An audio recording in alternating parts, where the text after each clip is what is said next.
नमस्कार दोस्तों, आप देख रहे हैं एचवीएस स्टडीज़ और इस वीडियो में आपके लिए 26 जून 2023 का करंट अफेयर लेकर आ गए हैं। करंट अफेयर के साथ साथ स्टैटिक जीके और रिलेटेड करंट अफेयर का रिवीजन करते हुए चलेंगे। अगर आप इस चैनल पर पहली बार आए हो तो चैनल को सब्सक्राइब कर लीजिएगा। वीडियो अच्छी लगे तो वीडियो लाइक करके ज़रूर जाइएगा। लास्ट में आपके लिए क्विज़ रखा है, उस क्विज़ को भी ज़रूर सॉल्व कीजिएगा। चलिए बात करते हैं लास्ट डे के क्विज़ की। लास्ट डे आपसे क्वेश्चन पूछा गया था, where did the construction work of the world largest Ramayana temple begins. तो विश्व के सबसे बड़े रामायण मंदिर का निर्माण कार्य कहाँ शुरू हुआ है? आप सभी ने आंसर दिया था बिहार, और बिहार ही सही आंसर है।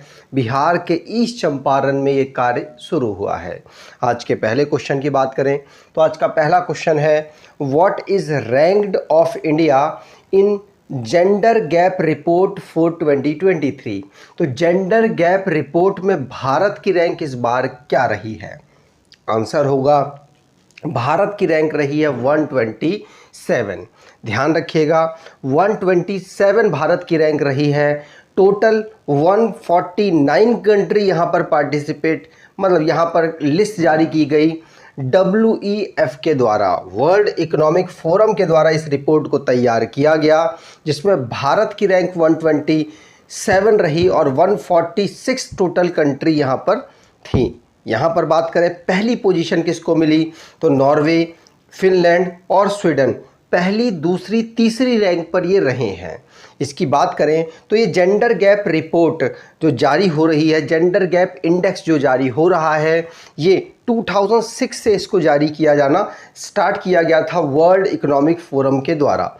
इसमें 4 पॉइंट्स मेन कंसीडर किए जाते हैं। इकोनॉमिक पार्टिसिपेशन एंड अपॉर्चुनिटी महिलाओं को कितनी मिलती है, एजुकेशनल अटेनमेंट की बात की जाती है, हेल्थ एंड सर्वाइवल यहाँ पर देखा जाता है, पॉलिटिकल एम्पावरमेंट यहाँ पर देखा जाता है, दोनों जेंडर के रिलेटेड में। ध्यान रखिएगा जिसमें भारत की रैंक 127 रही। अब जो भी रैंक और रिपोर्ट से रिलेटेड क्वेश्चंस बने हैं उनको रिवाइज करते हैं, और ये रिपोर्ट बहुत इंपॉर्टेंट है, आपको याद होनी चाहिए। मैं लगातार रिवीजन के माध्यम से आपको याद कराऊंगा। पहला क्वेश्चन पढ़ लिया। दूसरा, NTPC की जो टीम है उसको most preferable work place of 2023-24 select किया गया है। वियना दुनिया की सबसे बेहतरीन लिवेबिलिटी सिटी की रैंक पे टॉप पोजीशन पर रही है। और आकाशवाणी और दूरदर्शन ये most trusted electronic media organisation निकल कर सामने आया है। रॉयटर्स के अकॉर्डिंग ये रैंकिंग जारी की गई। रिलायंस 45 पोजीशन पर रहा। टॉप 2000 कंपनीज जो फोर्ब्स के द्वारा लिस्ट जारी की गई उसमें पहले पर इसमें मॉर्गन रही है। मर्सर कॉस्ट ऑफ लिविंग सर्वे के अकॉर्डिंग मुंबई जो कि एक्सपेंसिव सिटी है, किसके लिए? माइग्रेंट्स के लिए। अगर उस सिटी पर कोई और किसी और सिटी का पर्सन आता है तो उसको ज़्यादा खर्चे लगते हैं। हेल्थ इंडेक्स रिपोर्ट में केरला टॉप पर रहा, तमिलनाडु दूसरे पर रहा। बर्नार्ड अर्नॉल्ट और उनकी फैमिली दुनिया के रिचेस्ट पर्सन की फैमिली बन चुकी है। पासपोर्ट इंडेक्स में भारत की रैंक 144 रही। आर्टन के द्वारा इस रिपोर्ट को जारी किया गया। आगे बात करें, अगला क्वेश्चन, अमित शाह ले फाउंडेशन स्टोन ऑफ बलिदान स्तंभ इन विच सिटी।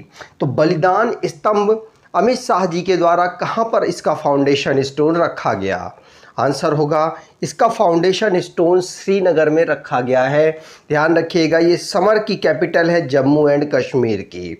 वहाँ पर अमित शाह जी के द्वारा बलिदान स्तंभ को इनॉग्रेट किया गया। ध्यान रखेंगे 24 जून को। जम्मू कश्मीर के लेफ्टिनेंट गवर्नर मनोज सिन्हा जी वहाँ पर अवेलेबल थे।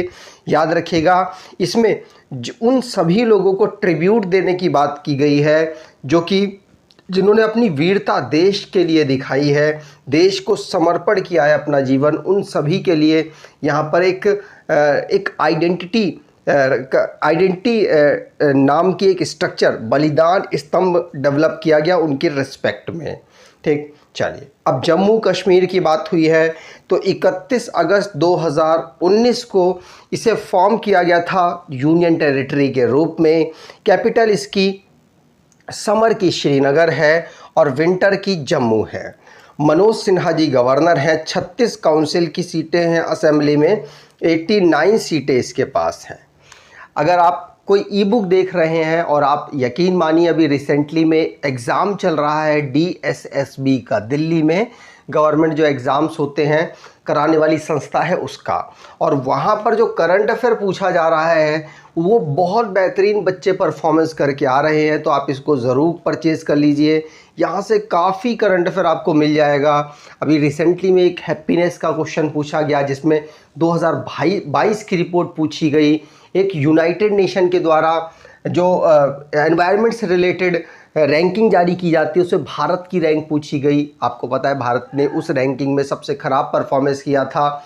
इस तरीके से बहुत सारी रैंकिंग्स जो हमने पढ़ा रखी हैं और इस ई बुक में अवेलेबल है। अगर आप इसको परचेज़ करेंगे तो आपको ज़रूर बेनिफिट मिलेगा। लेकर देखिए और एक दो बार रिवाइज कीजिए। चलिए बात करते हैं अगले क्वेश्चन की। International day of women in diplomacy is observed annually on, तो कूटनीति में अंतर्राष्ट्रीय महिला दिवस प्रतिवर्ष कब मनाया जाता है? आंसर होगा जो महिलाओं को डिप्लोमेसी की तरफ आगे बढ़ाने के लिए एक इंटरनेशनल डे है, इसको 24 जून को हम ऑब्जर्व करते हैं, जिस इसका मेन फोकस महिलाओं के पार्टिसिपेशन को, दुनिया में जो डिप्लोमेसी होती है उसमें महिलाओं के पार्टिसिपेशन को बढ़ाना है। इसीलिए 24 जून को हम इस डे को ऑब्जर्व करते हैं जिससे देश इससे प्रोत्साहित हो। इसकी theme breaking barrier, shaping the future, women in diplomacy for sustainable development रखी गई है। आगे बात करें अगला question. Which country inks deal with Pakistan to set up nuclear power plant, तो पाकिस्तान के साथ किसने डील साइन की है कि हम आपके यहाँ पर न्यूक्लियर पावर प्लांट डेवलप करेंगे। और आपको पता है पाकिस्तान का इस समय पर परम मित्र एक ही है और वो है चाइना जो कि पाकिस्तान में power plant, nuclear power plant develop करने की डील कर चुका है पाकिस्तान से। इसमें पाकिस्तान को ही नुकसान होगा इन फ्यूचर, क्योंकि चाइना अपने फ़ायदे के लिए ही कुछ ना कुछ करता है। इसमें चाइना पाकिस्तान में साइन कर चुका है कि हम उनके यहाँ पर न्यूक्लियर पावर प्लांट के लिए 4.8 बिलियन US डॉलर खर्च करेंगे और 1200 मेगावाट न्यूक्लियर पावर प्लांट से एनर्जी डेवलप होगी। ठीक, चलिए आगे बात करें अगला क्वेश्चन।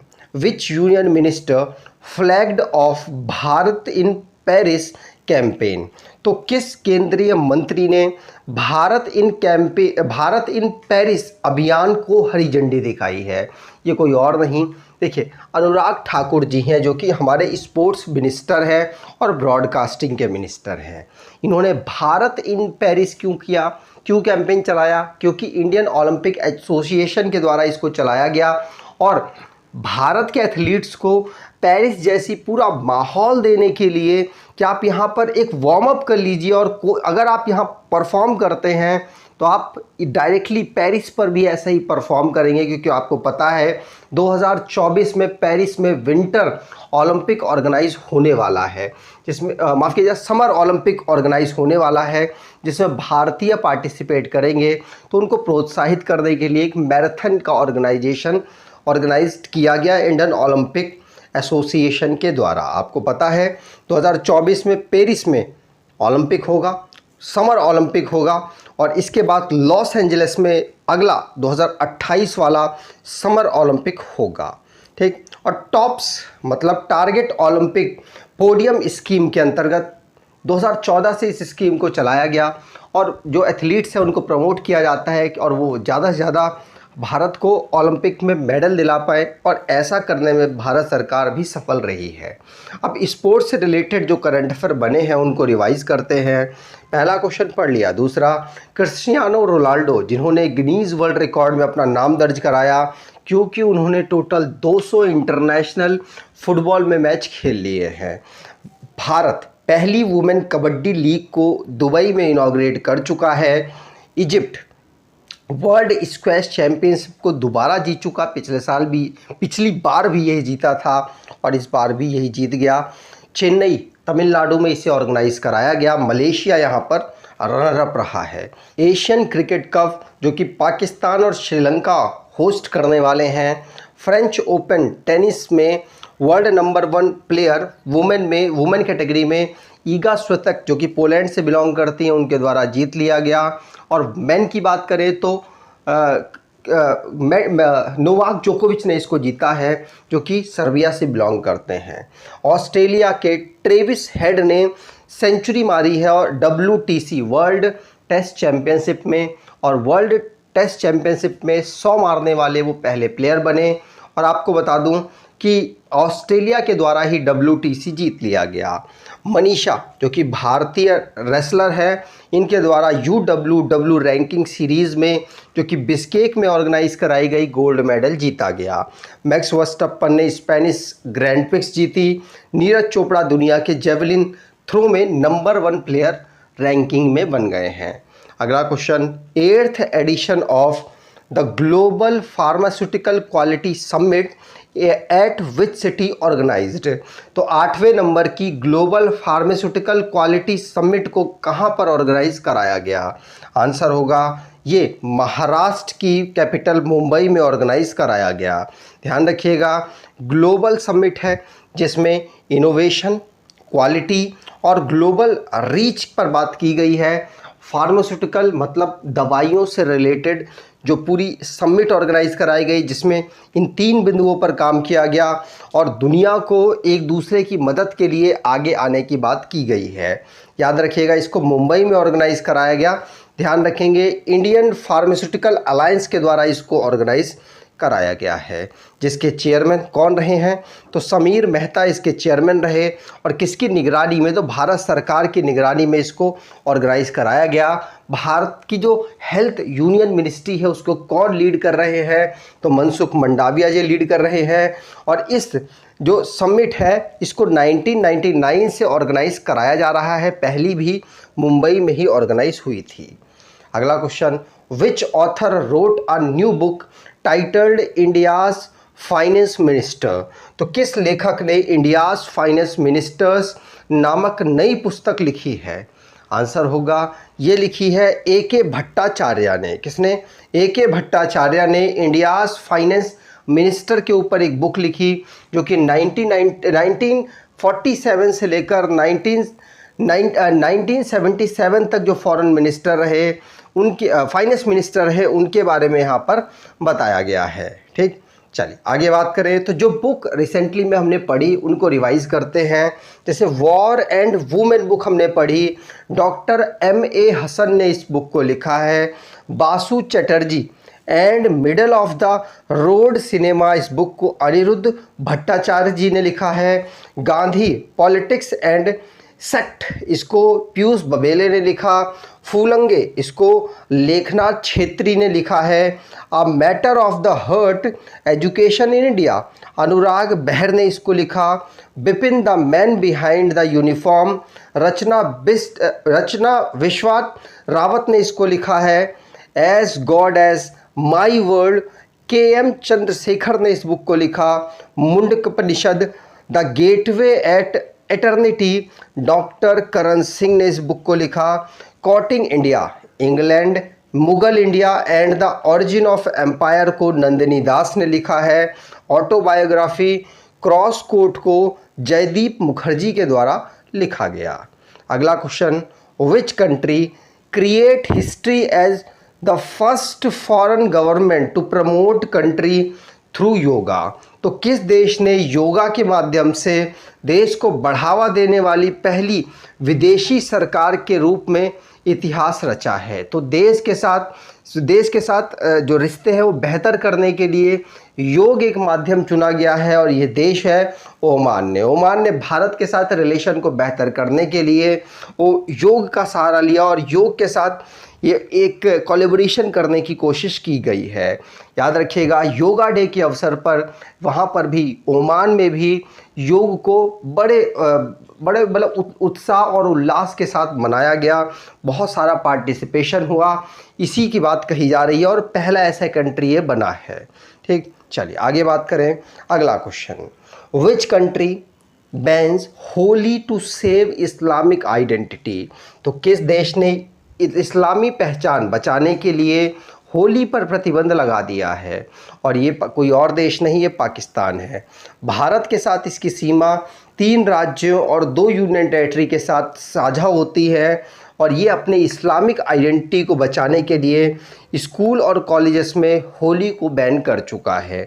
ध्यान रखिएगा, पाकिस्तान ने भी डिसीजन लिया है कि होली और दूसरे हिंदू त्योहारों को अब वो एजुकेशनल इंस्टीट्यूशन में अपने यहाँ पर बैन कर देगा, जिससे कि वो इस्लामिक आइडेंटिटी को अपने यहाँ पर और प्रमोट और बढ़ावा दे सके।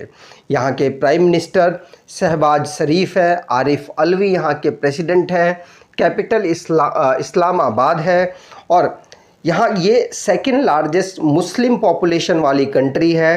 पहले नंबर पर इंडोनेशिया आता है। अब लास्ट डे के करंट अफेयर्स को रिवाइज करें तो which state chief minister inaugurates Medha rail coach factory eight Sangareddy? तो आंसर है तेलंगाना। तेलंगाना के चीफ मिनिस्टर ने मेधा रेल कोच फैक्ट्री को इनॉग्रेट किया है। एनटीपीसी जो कि महाराष्ट्र कंपनी जो कि महारत्न कंपनी है, जो कि मोस्ट प्रेफरेबल वर्कप्लेस 2023-24 का अवार्ड जीत चुकी है। ईस्ट चंपारण बिहार में रामायणा टेम्पल दुनिया का लार्जेस्ट डेवलप हो रहा है। अगला क्वेश्चन, इंटरनेशनल विडो डे हम कब ऑब्जर्व करते हैं? तो 23 जून को ऑब्जर्व करते हैं। टाइटन नाम का एक सबमरीन है जिसमें टाइटैनिक शिप, आपको पता है 1912 के आसपास की बात है जब टाइटैनिक डूब गया था। उसके मलबा को देखने के लिए 5 लोग गए थे और अब 5 लोग इस दुनिया में नहीं हैं। अगला क्वेश्चन, हसमुख आदिया जो कि गिफ्ट सिटी के चेयरमैन बने हैं। अगला क्वेश्चन है कि 2025 तक सेंट्रल गवर्नमेंट ने अनाउंस किया है कि हर ट्रक में मैंडेटरी कर दिया जाएगा कि एयर कंडीशनर कैबिन्स डेवलप हों, जिससे कि एक्सीडेंट और जो ड्राइवर्स हैं उनको सहूलियत हो। 30 नाइटिंगेल अवार्ड दिए गए हैं ईयर 2022 और 2023 के लिए, 15-15 दोनों साल के लिए चुने गए हैं। The central government announced the withdrawal of the livestock and livestock products bill 2023 due to the controversy over which provision. तो एक्सपोर्ट ऑफ लाइवस्टॉक की वजह से इसको विड्रॉ कर लिया गया। जो livestock and livestock product bill 2023 था।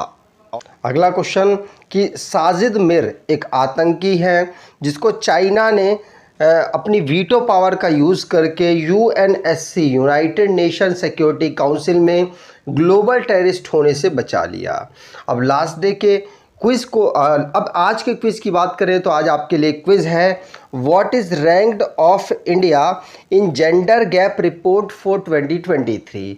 कमेंट बॉक्स में डिटेल में आंसर दीजिएगा। पहली रैंक पर कौन रहे ये बताइएगा, किसके द्वारा इस रिपोर्ट को जारी किया जाता है ये भी बताइएगा, जिससे कि आपका रिवाइज हो पाए। अगर आपको ये वीडियो अच्छी लगी है तो आपसे अनुरोध करूँगा वीडियो को लाइक कर दीजिएगा, चैनल को सब्सक्राइब कर लीजिएगा और एटलीस्ट अपने कुछ दोस्तों तक वीडियो को शेयर ज़रूर कीजिएगा।